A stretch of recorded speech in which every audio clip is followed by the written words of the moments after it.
그런데 지극한 도는 어렵지 않으니 오직 간태감을 꺼릴 뿐이니 두 번째 본 단막 증의하면 통연면백하리라. 다만 증애심만 없으면 증오하는 마음이나 사랑하는 분별심만 아니면 통연이 명백하리라. 통연하단 말은 밑바닥까지가 확 뚫린 이야기요. 명명백백이라는 말이 명백이요. 명도 밝고 백도 밝은 거예요. 헌출하게 드러난 것. 명명백백하게. 그러니까 이게 통연면백하리라는 말은 그야말로 지극한 도가 현전한다 이 말이죠. 지극한 도를 채로 본다면 여기서 통연면백은 용어로 보는 거예요. 그 작용으로 나타나는 작용으로. 이게 여러분 이게 쉽지 않죠? 네? 말은 쉽지 말은. 근데 나도 내가 제법 수행이 된 줄 알았다고. 내가 성질을 잘 안 내거든요. 네? 이렇게 성질을 내면은 일부러 내는 경우가 있어요. 그때는 말도 안 더듬고 열도 안 올라요. 근데 무슨 일 때문에 열이 한번 나보니까 이 뒷골도 땡기고 이 정신이 하나도 없어. 그때 내가 느낀 게 야, 남들은 나보고 성질도 안 내고 사람 좋다 하는데 내가 보니까 그냥 형편없다. 그 진심이 한번 나기 시작하면 그동안 쌓은 공부도 헛것이라는 말이 있어요. 그래서 그런 역경계에 한 번씩 부딪혀 봐야 공부가 순탄하게 나가다가도 턱턱 뭐에 걸려서 문턱에 걸리고 넘어지고 해봐야 자기 공부를 다시 점검할 수 있지 않을까 그런 생각이 듭니다. 나 이 증애심을 없애려고 애를 많이 쓰는데 참 어려워요. 내가 어느 사람을 미워하잖아요. 아무 관계없는 사람 미워하더라고. 그 사람이 뭘 하든지 나하고 무슨 관계가 있어. 근데 며칠 전에 그 스님이 우연히 내한테 전화를 했어요. 그래가지고 뭐 이상한 이야기를 좀 해. 그래서 자기를 내가 나쁘게 이야기한다 이거예요. 그래서 내가 그래서 이제 한 20년간 쌓아놓은 이야기를 내가 풀어냈어요. 나 스님 사실 좋게 안 본다. 그러나 남한테 말 옮긴 적 없다. 예? 남 탓하지 마라. 내가 그랬어요. 근데 내가 스님을 미워해 본 적이 있는데 내가 미워하든 아니든 스님은 스님대로 잘 살더라. 그래서 이 진작 미워하는 마음을 없애버렸다. 그렇기 때문에 스님한테 내가 그런 마음이 있었다는 것은 옛날에 인정하지만 지금은 그런 증오심이 없다. 내가. 내려놓으니까 그렇게 속이 편해요. 아무 인권관계도 없고 만난 사람도 아니거든. 근데 보이지 않게 뭐 요가하고 비방하고 뭐 좋아하는 마음이나 증오하는 마음을 내 가지고 분별하게 되고 이러느냐 이거. 여러분들 보면은 되게 그래요. 내가 이 기본선언에 있어봐서 아는데 평생 중도로 돌려면 이 과정을 잘 겪어야 돼요. 뭐 여러분 그러지 이먹고 하면 되지. 무슨 강의가 필요하고 무슨 습의가 필요하고. 네? 우리 때는요 누가 가사 이게 수어는 법도 안 알려줘가지고 눈치껏 했어요. 그리고 공부로 안 보내가지고 보호 따라서 하고 도망가야 공부했다고요. 실제로예요. 그것도 여러분 강원이나 선원이 있는 본사에서 출가하면 좀 나아요. 내가 출가한 본사는 강원도 선원도 없는 본사였다고. 그러니까 강원이 뭔지 선원이 뭔지 일찍 출가하다 보면 몰랐어. 보니까 나중에 뭐 공부하러도 가고 그러더라고. 우리 나는 다행히 일찍 보내줘서 그랬는데 도망가야 공부했다고. 제도적으로 여러분 공부할 수 있게끔 지금 돼 있어요. 이것을 여러분이 잘 견뎌야 돼. 이거 누구 위해서 그런 게 아니거든? 평생 중도로 다는데 4년 투자 못 하느냐고. 여러분 여기 마치면 4급 고시 보러 갈 거예요. 예상 문제집이 내가 있을 때 1000문제였는데 요즘 1500문제인가요? 그 예상 문제집이 있잖아요. 내가 그 고시원을 때 현장에 가보니까 송강사에 갔는데 송강사에 이제 4급 갈마 시험 보는데 갈마로 갔어요. 시험 감독으로. 근데 율사 선생님들이 쭉 앉았다가 기초선언을 그때는 나 때는 기초선언 막 비방을 하더라고요. 지금도 아마 선원장 선생님이 했을 거예요. 종단이 회의 같은 거 가면은 기본선언 입장 대변을 하느라고 애쓰실 거예요. 기본선언은 모든 데서 다 공격이 들어와요. 왜 그러냐면 각 강원, 승가대, 동대 다 미달이에요. 기본선언 강의도 얼마 안 하고 막 왜 그러느냐고 막 그런다고. 막 욕하고 있다가 내가 쑥 들어가니까 이 사람들 민망해갖고 뭐 딴지도 오고 어느 방장 선생님 이러고 계시고 그래. 그래 내가 아니 스님 뭐 기초선언 문제가 있습니까? 그때 아무것도 아니요 뭐 그래. 그래 보자. 시험 감독으로 들어갔는데 대부분 못 써요. 그거는 강원생도 뭐 다 와 있으니까요. 그래서 나는 그랬어요. 내 소신은 지금도 마찬가지요. 공부 못 해가지고 중 못 되는 것은 없애야 된다. 이 생각을 하고 있습니다. 네? 그러나 여러분은 평생 중도로 돼야 되니까 그 정도 나려야 돼요. 예상 문제지 그것만 보면 유식해지거든. 내가 좀 이렇게 보니까 너무 못 쓰고 있어서 좀 답을 알려주려고 보니까 내가 모르는 문제야. 나는 안 봤으니까 예상 문제집을. 물론 기본서는 그 성감 중에 그 내가 한 선생님 보내가지고 고시 전문위원 해가지고 출제하는데 같이 돕도록은 했어요. 그래서 뭐 해국 스님도 그때 뭐 단경에서 몇 문제 출제해 주시고 뭐 이런 게 있었습니다. 그래서 함께 들어가 있는데 내가 안 되겠길래 단상으로 나가고 성의껏 쓰세요. 무슨 말인지 알겠죠? 그랬더니 막 그때부터 컨닝하기 시작해 이제. 컨닝을 놔둬버렸어요. 그 점수 줄 때도 어지간하면 세모로 해서 1점 줬다고요. 60점 커트라인이라는데 아니면 거의 다 떨어지게 생겼더라고. 근데 요즘은 감독이 엄해졌다 그래요. 그때는 사민이가 더 떨어졌어요. 그 분석을 해보니까 사민이는 비구니 스님들이 감독을 철저해가지고 컨닝을 못한 거야. 점수를 주는데 만점짜리가 하나 탁 나왔어요. 만점이 하나 딱 나오는 기본선언이야. 그 스님 이름 지금도 안 잊어버려. 너무너무 반갑고 기쁘고 그래 딱 제출하니까 그 방장 선생님이 기본선언 최고야. 선원장 선생님이 이거 저 증명해 이러는 거야. 너 무시하지 마십시오. 그 뭐 공부 시간 많다고 뭐 그 100점 맞습니까? 내가 그래가지고 위기를 탈출한 적이 있어요. 여러분 공부 그 평생 할 거거든. 근데 여러분 이목구만 하다 보면은 이제 어록 볼 시간도 없습니다, 사실은. 그러나 이때 4년간 열심히 공부해서 면식해야 돼. 면무시. 나는 강원에 좀 있다가 또 나중에 또 가고 그랬는데 처음에는 막 글만 따라가다가 어려워가지고 뭐가 뭔지 모르는데 나중에 철들어서 강원 가니까 그 남들 그 다른 그 예복습 할 때 나는 다른 책도 보고 그랬어요. 여유가 있어가지고 그때 본 것이 지금까지 기억에 남아. 근데 뭐 그거 못해. 벼락 공부라도 해가지고 그 1500문제 다 달달 외라고요. 예? 그것만 잘 공부하면은 나보다도 훨씬 유식합니다. 그 증오심을 없애고 증예심을 없애고 간택심을 없애고 간택이라는 말, 증예심 이런 것이 이제 다 나옵니다. 통연면백하랴. 여기다 뭐 쓰기는 좀 그렇습니다. 여러분 성인의 견해가 따로 있고 범부 견해 따로 있나요? 그래요? 달리망연즉 여여불이다 이런 말이 있어요. 다만 망령된 인연만 여의어버리면 쉬어버리면 곧 그것이 여여한 부처다. 이 부처와 중생은 마음자리 하나 깨닫고 못 깨닫는 차이다.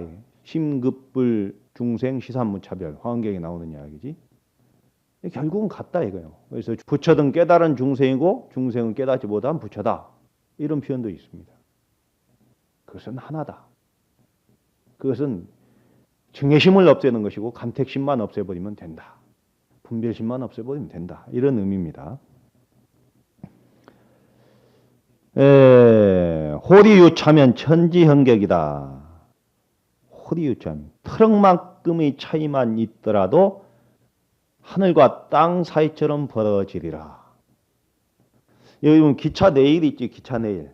기차 내일이 정확하게 평행을 이루고 있죠. 근데 여기서 조금만 0.0001 각도만 틀어져도 이것은 기차가 갈 수 없는 일이에요. 그러죠? 우리는 살다 보면 자꾸 타성해졌게 돼 있어요.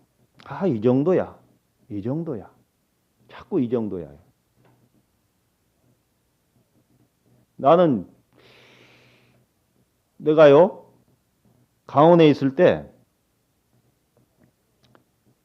부산 시내를 나갔는데 내가 그때 어렸으니까 잘 몰랐어. 아니, 식당에 가서 신밥 주세요. 밥만 먹으면 되는데 그 중국집 가서 면만 먹으면 되겠지. 이 생각을 한 거야. 중국집 가서 짜장면 해갖고 이 춘장은 안 먹고 그 면만 먹으면 되겠지. 3시간을 찾아 나선 적이 있어요. 그 찾으려고도 없더라고, 이상하게. 예? 그런데 어쩌다가 이제 음식을 먹어보니까 처음에는 이게 조금 미안하기도 하고 좀 죄송스럽고 부처님 뵈면은 아, 이거 마늘 들어간 것도 먹고 파 들어간 것도 먹고 이래. 예? 하고 막 부끄럽더라고. 내가 뭐 처음에 저러 들어갖고 고생하니까 막 손이 막 벗겨져 가지고 병원을 데리고 가는데 그 병원집이 불자라서 밥을 깨끗하게 차려주는 거야. 근데 파김치가 하나 맛있게 있어요. 내가 파김치를 좋아하고 막 그걸 먹었다고. 옆에 있는 스님하고 아이고 스님 왜 파김치 안 자시오? 파를 좀 자시오 그랬더니 나보고 싱거 뒀더니 밥 다 먹고 나서 파는 안 먹는 겁니다 이러는 거야. 이 말에 막 어디 그냥 들어가고 싶었다고 민망해가지고. 그런데 지금은 식당에 가서 뭐 이렇게 뭐 그 안에는 파도 들어가 있을 거고 마늘도 들어가 있을 거라고 미원도 들어가 있을 거고 그 아무 부끄럼 없이 먹는다고. 이거 타성이에요. 이런 걸 경계해야 된다고요. 조금만 어긋나도 그것은 천지 차이다. 여기서는 물론 도를 이야기합니다. 지도를 이야기합니다. 지도를. 조금만한 분별심만 있어도 그것은 지도하는 하늘과 땅 차이로 벌어지리라 이런 의미겠지만은 일상생활에 대입시켜 보면 여러분 수행생활에 대입시켜 보면 그 느낄 수 있습니다. 아, 오늘은 좀 잠을 좀 더 자보자. 해제 때 풀어놓고 이러면 안 된다는 거예요. 나는 선방에 강원도 나오고 어쩌다 보니까 막 중 되자마자 선방 간 스님보다는 좀 늦었습니다. 그래서 합판 생활이 그렇게 많지 않았어요. 근데 어느 날 자는 시간에 잤는데 며칠을 잤어요. 결제하고. 그리고 어느 날은 갑자기 이제 중간에 화장실이 가고 싶어가지고 딱 일어났는데 이야 이 전율이 얼마나 오는지 그 큰 방에 그야말로 석상처럼 앉아있는 합판 스님들의 모습. 그 탁자 밑에 앉아있는 스님들이 탁 자고 있는데 일어나 앉아있는 거예요. 내가 상판에 앉아갖고 얼마나 부끄럽고 나 그때부터 잠 못 잤어요. 야 이거 자는 시간이 아니구나. 늘 이러면서 자신을 책찍질해 가야 된다. 누가 무슨 선지식이 따로 있나요? 가까이 없으면은 자기가 보이는 것마다 스승으로 다 삼아야지. 책찍질 삼아야지. 요즘은 잔소리 안 해요. 스님들도. 선방에서도 구참이 합한 잔소리 안 는다고. 싫은 소리 들으니까. 그러나 잔소리를 들어야 돼. 예? 절집에 노승이 없어요. 노승이. 뒷방 노장님들이 없다 보니까 잔소리 해줄 분도 안 계셔. 그런 분들이 있는 걸 귀히 여겨야 돼요. 자기가 하면은 노면 쓰고 남이 하면 불륜이다. 예? 이 자기 합리화요. 자기 합리화가 타성을 가져오게 됩니다. 그래서 순간 어긋났다면 바로 정신 차리고 다시 돌아오고 하는 마음으로 여러분이 수행해 주기를 간절히 바랍니다. 욕득 현전이여든 막존 순역하라. 막존 순역하라. 현전하기를 바라거든. 도가 앞에 나타나길 바라거든. 즉 지극한 도. 여기서도 주어는 역시 지극한 도입니다. 지극한 도가 앞에 나타나기를 바라거든. 다름과 거슬림을 두지 말라. 다름과 거슬림을 두지 말라.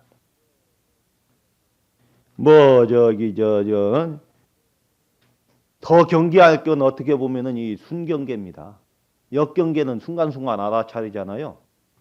그런데 이 화두법에서도 고요함에 빠지지 말라 했어요.